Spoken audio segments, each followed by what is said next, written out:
ಬೆಂಗಳೂರಿನ ಚಿನ್ನಸ್ವಾಮಿ ಸ್ಟೇಡಿಯಂ ಕಾಲ್ತುಳಿತ ಕೇಸ್ಗೆ ಸಂಬಂಧಪಟ್ಟಂತೆ ಕಾಲ್ತುಳಿತದ ದುರಂತಕ್ಕೆ ಸಂಬಂಧಪಟ್ಟಂತೆ ಡಿಕೆಶಿ ಇದೀಗ ಡೆಲ್ಲಿ ಪ್ರವಾಸವನ್ನ ಕೈಗೊಂಡಿದ್ದಾರೆ. ಹೈಕಮಾಂಡ್ ಭೇಟಿಯಾಗ್ತಾರೆ. ಉಪಮುಖ್ಯಮಂತ್ರಿ ಡಿಕೆ ಶಿವಕುಮಾರ್ ದೆಹಲಿಗೆ ಹೊರಟಿದ್ದಾರೆ. ಡಿಸಿಎಂ ಡಿಕೆ ಶಿವಕುಮಾರ್ಗೆ ಕಾಂಗ್ರೆಸ್ ಹೈಕಮಾಂಡ್ ಬುಲಾವನ್ನ ನೀಡಿದೆ. ಇಂದು ಸಂಜೆ ದೆಹಲಿಗೆ ಡಿಕೆಶಿ ತೆರಳುತ್ತಾರೆ. ಹೈಕಮಾಂಡ್ ನಾಯಕರನ್ನ ಭೇಟಿ ಮಾಡ್ತಾರೆ ಡಿಸಿಎಂ ಡಿಕೆ ಶಿವಕುಮಾರ್.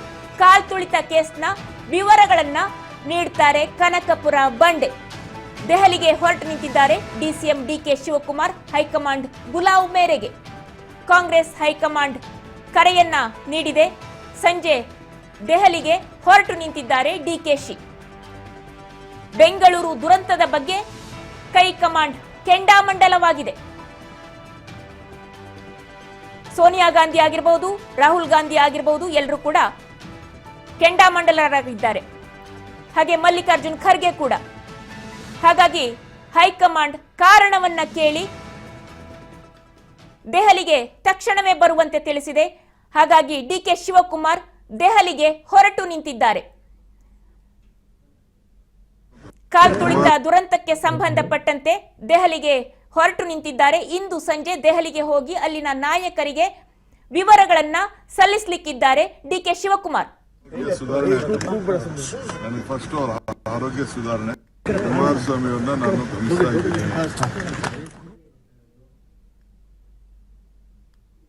ಖುಷಿಯಿಂದ ಆರೋಗ್ಯ ಸುಧಾರಣೆ ನನಗೆ ಫಸ್ಟ್ ಅವ್ರ ಆರೋಗ್ಯ ಸುಧಾರಣೆ.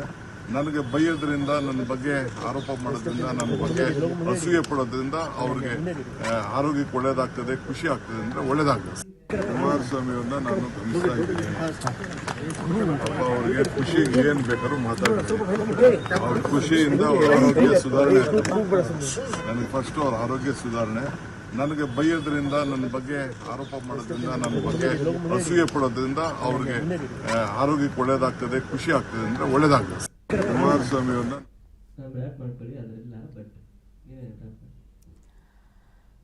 ಬೆಂಗಳೂರು ದುರಂತದ ಬಗ್ಗೆ ಕಾರಣವನ್ನ ಕೇಳಿ ಕಾಂಗ್ರೆಸ್ ಹೈಕಮಾಂಡ್ ಬುಲಾವನ್ನ ನೀಡಿದೆ. ಹಾಗಾಗಿ ಇಂದು ಸಂಜೆ ಡಿಕೆ ಶಿವಕುಮಾರ್ ದೆಹಲಿಗೆ ಹೊರಟು ನಿಂತಿದ್ದಾರೆ. ಒಂದು ಕಡೆ ವಿಪಕ್ಷಗಳು ರಾಜೀನಾಮೆಯನ್ನ ಕೇಳ್ತಾ ಇವೆ. ಮುಖ್ಯಮಂತ್ರಿಗಳು A1 ಆರೋಪಿ, ಡಿಕೆ ಶಿವಕುಮಾರ್ A2 ಆರೋಪಿ, ಹಾಗೇನೆ ಗೃಹ ಸಚಿವ ಡಾಕ್ಟರ್ ಜಿ ಪರಮೇಶ್ವರ್ ಅವರು A3 ಆರೋಪಿ ಅಂತ ಹೇಳಿ ಟೀಕಿಸ್ತಾ ಇದೆ. ಅವರುಗಳೇ ಆರೋಪಿ. ಹಾಗಾಗಿ ಅವರು ಆರೋಪಿಗಳು. ಅವರು ಅಧಿಕಾರದಿಂದ ಕೆಳಗಿಳಿಬೇಕು, ರಾಜೀನಾಮೆಯನ್ನ ನೀಡಬೇಕು. ಬದಲಾಗಿ ಅಧಿಕಾರಿಗಳ ತಲೆದಂಡವನ್ನ ಮಾಡ್ತಾ ಇದ್ದಾರೆ. ಇದು ಸರಿಯಾದ ಕ್ರಮ ಅಲ್ಲ. ಈ ಮೂವರು ಕೂಡ ರಾಜೀನಾಮೆಯನ್ನ ನೀಡಬೇಕು ಅಂತೇಳಿ ವಿಪಕ್ಷ ಬಿಜೆಪಿ ಆಗ್ರಹಿಸ್ತಾ ಇದ್ರೆ, ಇತ್ತ ಕಡೆ ಕಾಂಗ್ರೆಸ್ ಹೈಕಮಾಂಡ್ ಕೂಡ ಕೆಂಡಾಮಂಡಲವಾಗಿದೆ. ರಾಜ್ಯದ ನಾಯಕರಿಗೆ ಬುಲಾವನ್ನ ನೀಡಿದೆ, ಕಾರಣಗಳನ್ನ ಕೇಳಿದೆ. ಯಾಕಾಗಿ ಈ ರೀತಿಯಾಗಿ ಆಗಿದೆ? ಇದೊಂದು ಕಪ್ಪು ಚುಕ್ಕಿಯಾಗಿ ಮಾರ್ಪಡ್ತಲ್ಲ. ಗ್ಯಾರಂಟಿ ಸರ್ಕಾರಕ್ಕೆ ಕಪ್ಪು ಚುಪ್ಪಿ ಸಹಿಸೋದಕ್ಕೆ ಸಾಧ್ಯ ಆಗೋದಿಲ್ಲ. ಇನ್ನು ಉಳಿದ ರಾಜ್ಯಗಳ ಮೇಲೂ ಕೂಡ ಇದರ ಪರಿಣಾಮ ಬೀರುತ್ತೆ. ಇದು ನಮ್ಮ ಹಿಸ್ಟ್ರಿನಲ್ಲೇ ಒಂದು ರೀತಿಯಲ್ಲಿ ಅಳಿಸಲಾಗದಂತಹ ಕರಾಳ ಅಧ್ಯಾಯವಾಗಿ ಪರಿಣಮಿಸಿದೆ ಅಂತ ಹೇಳ್ತಾ ಇದೆ ಕಾಂಗ್ರೆಸ್ ಹೈಕಮಾಂಡ್. ಹಾಗಾಗಿ ಕಾರಣವನ್ನ ಕೇಳಿ ರಾಜ್ಯದ ನಾಯಕರಿಗೆ ಬುಲಾವನ್ನ ನೀಡಿದೆ. ಹಾಗಾಗಿ ಇಂದು ಸಂಜೆ ಉಪಮುಖ್ಯಮಂತ್ರಿ ಡಿಕೆ ಶಿವಕುಮಾರ್ ಅವರು ದೆಹಲಿಗೆ ತೆರಳುತ್ತಾರೆ. ಅಲ್ಲಿ ಹೋಗಿ ಏನಾಗುತ್ತೆ, ಮುಂದಿನ ನಡೆಗಳು ಏನಿರುತ್ತೆ, ರಾಜ್ಯದ ವಿಪಕ್ಷದ ಮಾತುಗಳಿಗೆ ಪುಷ್ಟಿ ಸಿಗುತ್ತಾ?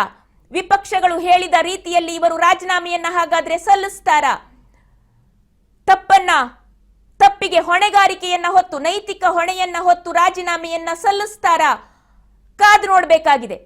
ಯಾಕೆಂದ್ರೆ 11 ಮಂದಿಯ ಸಾವಾಗಿರುವಂತದ್ದು ಕೇವಲ ನಿರ್ಲಕ್ಷ್ಯದಿಂದಾಗಿ, ಬೇಜವಾಬ್ದಾರಿತನದಿಂದಾಗಿ ಆಗಿರುವಂತಹ ಸಾವುಗಳು. ಹಾಗಾಗಿ ಇದಕ್ಕೆ ಅಧಿಕಾರಿಗಳ ತಲೆದಂಡ ಸಾಕಾಗೋದಿಲ್ಲ. ನಾಯಕರು ರಾಜೀನಾಮೆಯನ್ನ ನೀಡಬೇಕು ಅಂತ ವಿಪಕ್ಷಗಳು ಆಗ್ರಹಿಸ್ತಾ ಇವೆ.